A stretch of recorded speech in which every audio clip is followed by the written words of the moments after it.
Hi everybody, Sherry Sicard, aka Cannabis Sherry here, and I'm here today to answer some reader questions that keep coming in about the Ardent FX because it seems like the buttons on this are confusing a lot of you.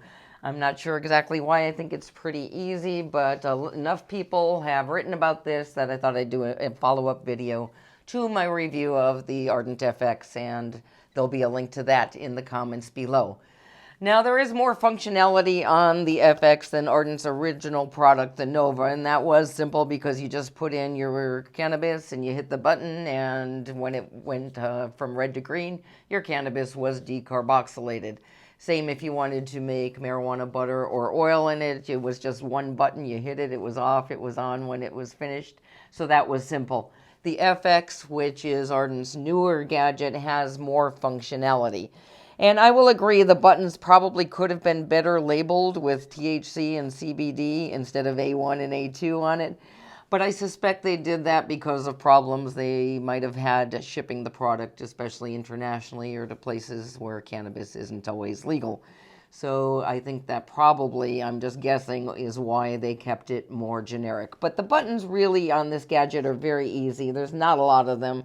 We have the M button at the bottom, and you just press that to cycle through depending on what you want it to do. Other than that, there are 4 choices. 2 of them are labeled very clearly, infuse, and that's for when you want to infuse your cannabis into butter, oil, honey, milk, cream, whatever. And also bake, which is a function I don't personally use on this a lot because I already have a great kitchen. I don't need to bake in this. But you can actually make your actual edibles right in the FX if you choose. So those are clearly labeled infused and bake. Where people are coming into confusion here is the decarboxylation settings, which is A1 and A2. Now, it would have been great if they labeled it THC and CBD because that is what the function of these 2 buttons are.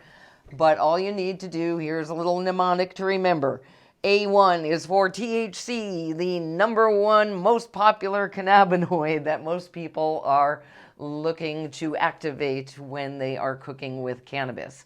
A2, second most popular cannabinoid, CBD. So when you want to decarboxylate your cannabis, you just need to crumble it. You don't have to grind it finely. Place it inside. Put it on the base, plug it in, and if you want to activate the THC, you hit A1.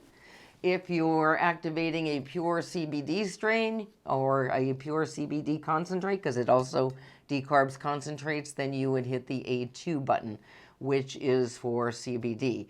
So another common question though, what if you're cooking with both? What if you have THC and CBD? And I did ask Chanel Lindsay, inventor of this gadget, about that.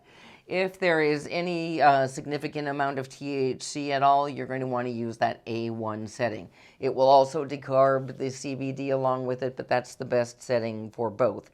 So if you're cooking with a high CBD strain of cannabis, that usually still has quite a bit of THC in it as well. Not a lot, CBD is dominant, but there's enough. When you're getting down under 1% or so, then you would use the A2 setting. So I hope this helps explain the buttons on it. They're really not confusing at all. Again, that M button just cycles through till you see a light next to the function that you want. Then you hit the middle button, turns it on. That's all there is to it. It really is very easy to use, the Ardent FX. Be sure to see the comments below. There'll be a coupon code if you're interested in this gadget. That'll get you $30 off. See you next time. Eat your weed.